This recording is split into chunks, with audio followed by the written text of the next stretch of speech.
At approximately 3:12 a.m. Sunday morning, a man wearing a mask and a hood entered the WORT station and opened fire on 3 DJs in the broadcast studio. Witnesses say 5 shots were fired as 3 WORT volunteers ran from studio to studio looking for cover. In the chaos, 1 DJ was shot in the backside, and a window between studios was left with a large bullet hole. The volunteers were able to seek shelter in the vinyl library and call 911. Madison police officers secured the area, searched for the runaway gunman, and sent the injured DJ to the hospital, where he was quickly discharged. The incident ended with only 1 minor injury and no fatalities. It also ended with no arrests. In the meantime, police sealed off the building, and the station went into radio silence for a few hours as detectives investigated the crime scene.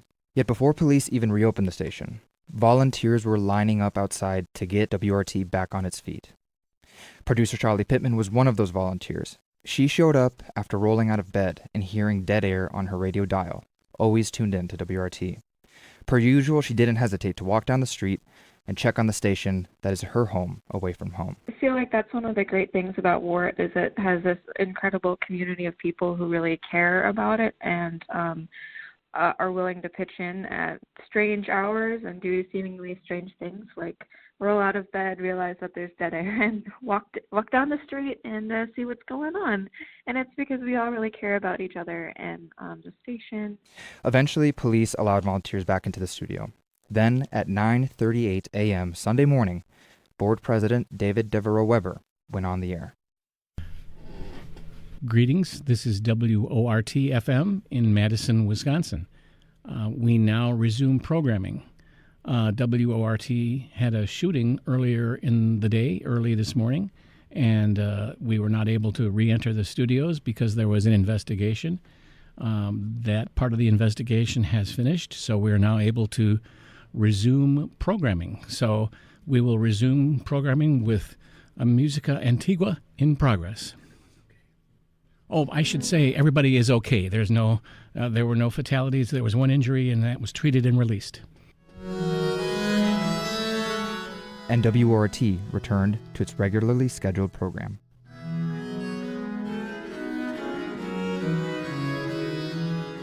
But just as the station got back on air, phone calls, Facebook messages, flowers, even food and financial donations started coming into the studio.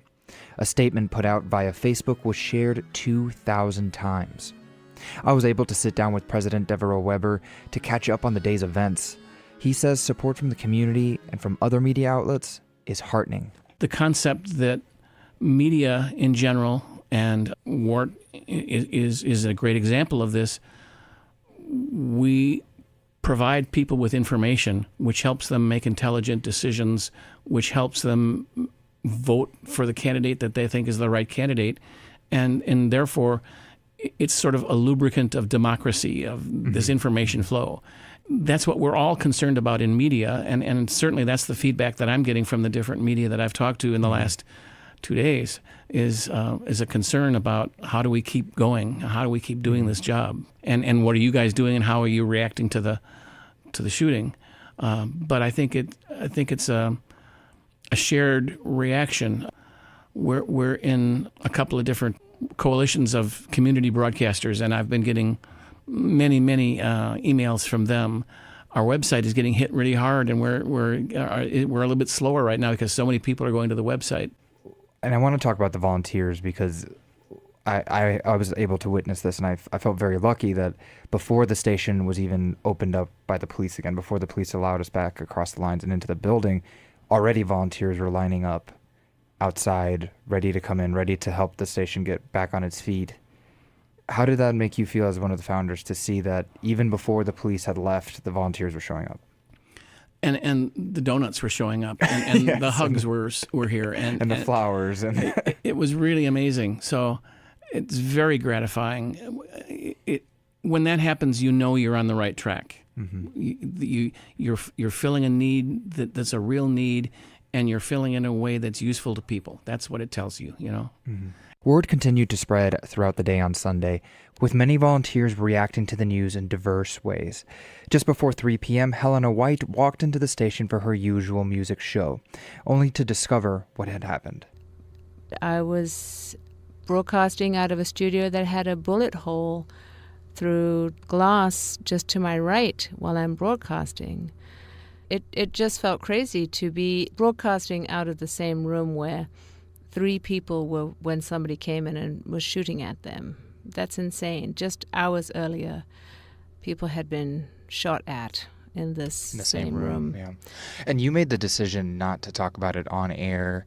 When we were discussing this before, you said that it was just too soon. It was very disturbing to get to the station and find out there had been a shooting. We've heard so much about shootings in the country, in schools, in workplaces, at newspaper offices, at media outlets. And to have it be right here in the station, it sounds so cliched, but it really brought it home to me. And I was much too unnerved by that to trust myself to say anything on the air. I was worried that I would say something inappropriate, or I just hadn't had enough time to process the information. So I didn't say anything about it, but I looked for songs that reflected peace. What was one of the songs you picked for that? Well, one was called Un Dia de Paz, A Day of Peace. And I said that I told the audience the translation of the song title, and I said that I hope we will one day have a day of peace.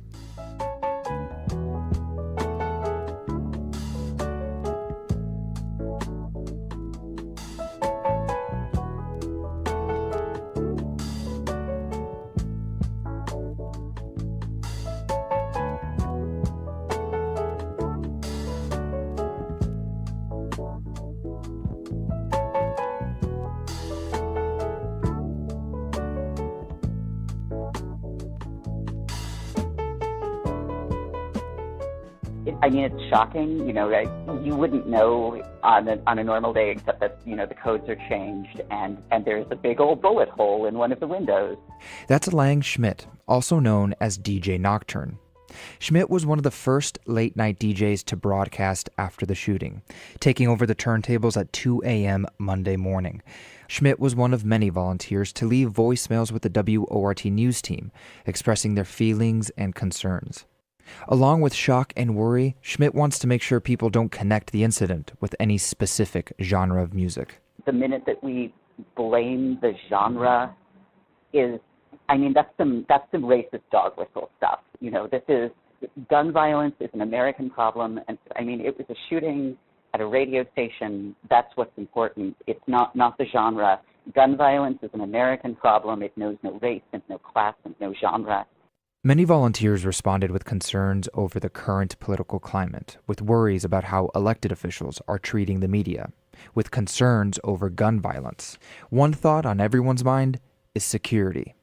Shali Pittman, who we spoke with earlier, is a late-night DJ along with her usual news production duties. She says there have been nights when she's felt nervous being the only person alone at the station in those late hours. I remember doing a show in the middle of the night, and I was feeling kind of freaked that something might happen, just because you're kind of a sitting duck when you're in a radio station. Now the conversation turns to finding a balance between new security challenges and WORT's core identity as an open community space.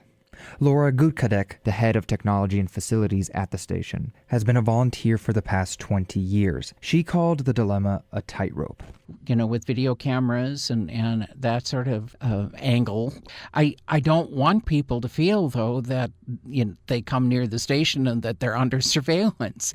We just have to figure out what, kind of middle-of-the-road efforts we can take right now, because we want people to feel comfortable. The volunteers, the security of the volunteers is primary. We want them to be able to concentrate on doing the best job in communicating to our listeners. President Deborah Weber says security changes are coming with new locking mechanisms for the doors and more cameras around the building. The station had just installed a video camera at the front door for the first time, but had not set the camera to record. It was created for receptionists and hosts to see who was outside. But all these changes will cost money. I'm always considering what are the threats to the station, what things could end our existence. Running out of money is the biggest problem. And we have old equipment here. We're in the studios at 118 South Bedford, and this building was converted for our use in 1982. And so the air conditioning is old, and a lot of the wiring in the building is no longer suitable for digital production. We never have the money to do a complete cleanup. I am just so gratified at the community in Madison and around the country and around the world that supports WORT. I never imagined in 1975 that we would have a national and international footprint like we do have.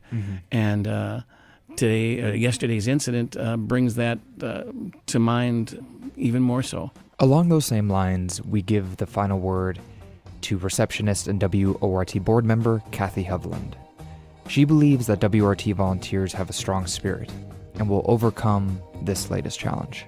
We're going to continue to do what we do. I'm a native Madisonian, and this is my radio station that I grew older with from the 70s on.